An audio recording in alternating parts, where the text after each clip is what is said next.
Buenas noches, nos encontramos con el con el abogado Natalian Primo, quien no solo es abogado, sino que también tiene la experiencia de haber sido parlamentario. Por lo tanto, tiene dos visiones de la realidad nacional, como profesional abogado y la visión política. Con él vamos a conversar sobre el caso de Nadine Heredia y su estrategia de defensa. Buenas noches, Natalia. Qué gusto, Diana. ¿Qué tal?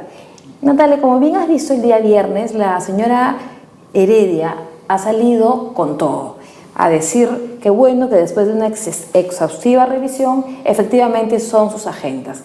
Se ha calificado eso como una estrategia de defensa para invalidar la prueba. ¿Tiene algún futuro esa estrategia de defensa? Yo diría que la argumentación que ha usado la señora Heredia fue la que en su oportunidad, en un primer momento, pudo haber utilizado y pudo haber tenido éxito, ¿no?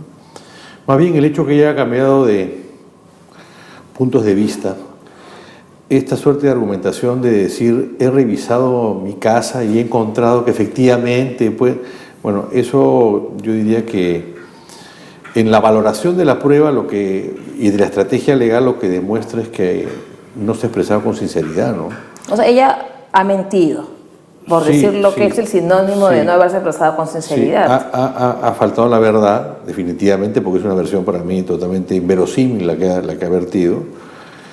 Y me parece bien que la Fiscalía justamente diga, sin perjuicio de que usted reconozca, yo quiero hacer el peritaje sobre partes de la agenda. Así es, ¿no? Porque lo que se especuló el viernes es que como era inminente el peritaje, ella antes de que el peritaje demostrara que es su letra y que son sus agendas, ella dijo, digo que son mías y me libro del peritaje, pero no le ha salido así, claro, porque igual van a hacer el peritaje. Porque el tema no es ya hoy día si la agenda es de ella o no es de ella, sino el tema está así que lo que está escrito en esa agenda, que es de contenido sensible, por decirlo menos, es de ella o no es de ella. Claro. Y entonces yo diría que ese es el tema, ¿no? El día de hoy. Ahora, como abogado, ella, el mes de septiembre, cuando fue a la Fiscalía que investiga su partido por lavado de activos, dijo tajantemente, dentro del Ministerio Público y a la prensa cuando salió, reitero que esas agendas no son mías. Le ha mentido a la Fiscalía porque luego, 2 meses después, reconoce que son suyas. ¿Qué efecto jurídico puede tener esta figura de haberle mentido a la Fiscalía y luego decir que no? Yo creo que complica su situación en el sentido de que no te olvides que cuando tú recurres a una autoridad, una fiscalía, una autoridad judicial o en una declaración, lo que se va a tomar en cuenta no es aquello positivo que tú digas y que te favorezca, sino aquello que tú digas que te perjudica. Entonces, esta suerte de versiones contradictorias, para mí la perjudican porque la hacen, diríamos, no sincera, la muestran. En los juicios penales hay una etapa que se llama el juicio oral, porque implica el interrogatorio que el juez te hace mirándote a los ojos, o sea, esa percepción. Entonces, ella en ese aspecto, en esa valoración de las cosas, creo que queda muy mal parada, ¿no? Ella tuvo un juicio oral adelantado, entonces, mediáticamente. Claro, porque evidentemente cuando a ella se le acuse, si es que se le acusa, que yo creo que se le va a acusar, se va a, diríamos, a hacer hincapié en estas contradicciones y en esta suerte pues, de versiones que han sido brindadas con el objeto de ir evitando que el tema se esclarezca desde un primer momento, ¿no? Que es o sea, ella creo que se equivocó desde una óptica política y desde una óptica jurídica, ¿no? Ahora, hay un punto bien importante que has mencionado, que es el tema del contenido. Ella ha dicho en la conferencia de prensa el viernes que el contenido es un contenido de carácter privado, y que no implica nada, que no hay corrupción, dice ella, ni delito, porque no implica ningún hecho relacionado al gobierno de su esposo. Lo que no dice ella es que las anotaciones tienen que ver con una justificación de ingresos, claro, yo diría, configuraría el delito de lavado de activos. Yo inclusive, cuando aparecieron las agendas, recuerdo que me entrevistó Cecilia Valenzuela, y yo dije que aquí lo importante no era si la agenda era de ella o no era de ella, sino es que la agenda te permitía tomar diríamos, el inicio del hilo de la madeja y comenzar a jalar. O sea, lo que debería hacer el fiscal es comenzar a citar a todas las personas que ahí son mencionadas a que den una versión sobre si esto es cierto o no es cierto, usted recibió o no recibió, porque al final todo eso va a ser contrastado con el análisis que se haga a posteriori, ¿no?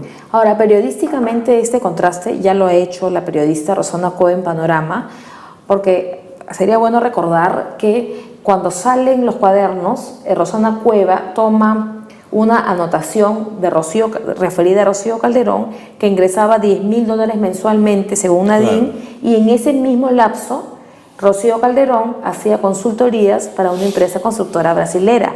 Por lo tanto, se podría colegir que los $10.000 de la consultoría iban directamente a la señora Heredia y que quedaban registradas en las agendas. Claro, es que creo que es un error sostener que porque esas agendas hacen referencia a hechos, diríamos, previos a la toma de mando del señor Ollantumala como presidente de la República, ese hecho ya genera que no haya ahí ningún tipo de ilicitud. Y eso no es correcto, ¿no?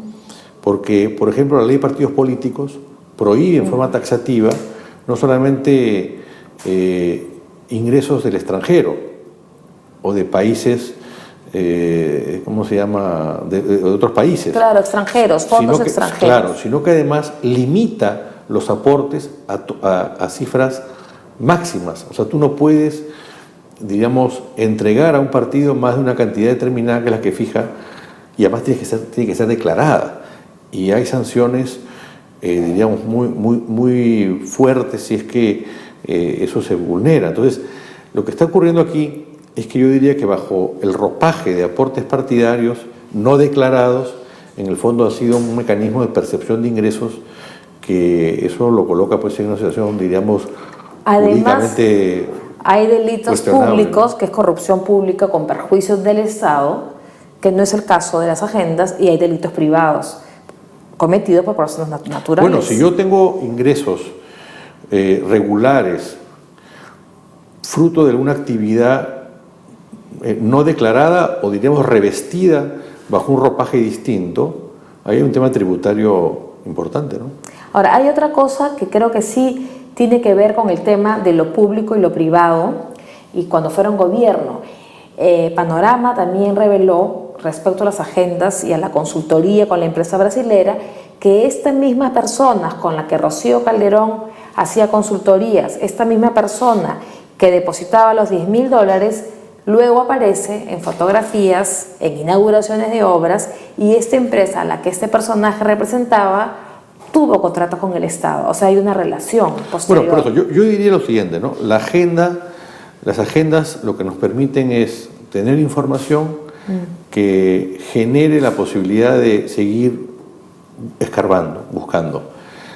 No necesariamente todo lo que se dice en esa agenda, diríamos que es palabra de Dios, te la damos Señor, ni que la sentencia puede ser una sentencia basada solo en la agenda. Yo creo que la agenda es un elemento a analizar, ¿no? Sí es preocupante que frente al tema de la agenda, la actitud de ella, esta actitud de negarlo, aceptarlo, se haya dado, porque más bien genera pues una situación pues de complicación para su posición jurídica y política, ¿no? Ahora, en su posición política han habido muchos políticos de su partido, incluido el presidente de la República, que se han sumado a esta negación, y ahora todos quedan un poco en offside, bueno, porque al final eran suyas. Fíjate, Diana, yo creo que la mejor declaración que resume esta sensación es la de la señora Ana Jara, ¿no? Sí. Que ha dicho, bueno, sí, es un día terrible, ¿no? Y por eso es importante, justamente, que se comience a convocar a las otras personas y los otros nombres que figuran en la agenda. Porque si alguien que figura ahí ha recibido la instrucción de dar una determinada declaración, yo no estoy seguro que el día de hoy esté convencido de prestarse a un libreto. A un libreto en una segunda parte de esta historia. Sí. Ana Jara, has hecho bien en mencionarlo, porque Ana Jara dice que el viernes fue muy doloroso para ella, claro, reconocer que nadie haya reconocido que eran sus agendas, y además dijo que será un costo político que ella demorará mucho en pagar. Claro. O sea, eso es bien grave, ¿no? Bueno, es una declaración objetiva, ¿no? Es una declaración objetiva. Pero por eso te digo, yo creo que el tema de la agenda permite justamente comenzar a convocar a las personas que ahí están mencionadas. Ahora, que ya no hay ningún inconveniente en no convocarlas porque con el fallo del TC pueden ser llamadas todas y todas vuelven a ser investigadas. Claro, pero claro, en esa agenda hay personas que, aparte de las mencionadas en la sentencia que dio la sala, que también están ahí indicadas. Hay nombres de jueces, Hay nombres de periodistas. De periodistas. Entonces, bueno, hay que decir, bueno, si es verdad, si fueron convocados, no fueron convocados. En fin. Los nombres de periodistas han pasado un poco piolas, pero en fin, vamos a regresar a seguir conversando ahora esta vez de la estrategia, ya no tanto jurídica de Nadine Heredia, sino de la estrategia política y de sus ataques a los medios de comunicación. Regresamos después de una pausa con esto y con Natalia en Primo.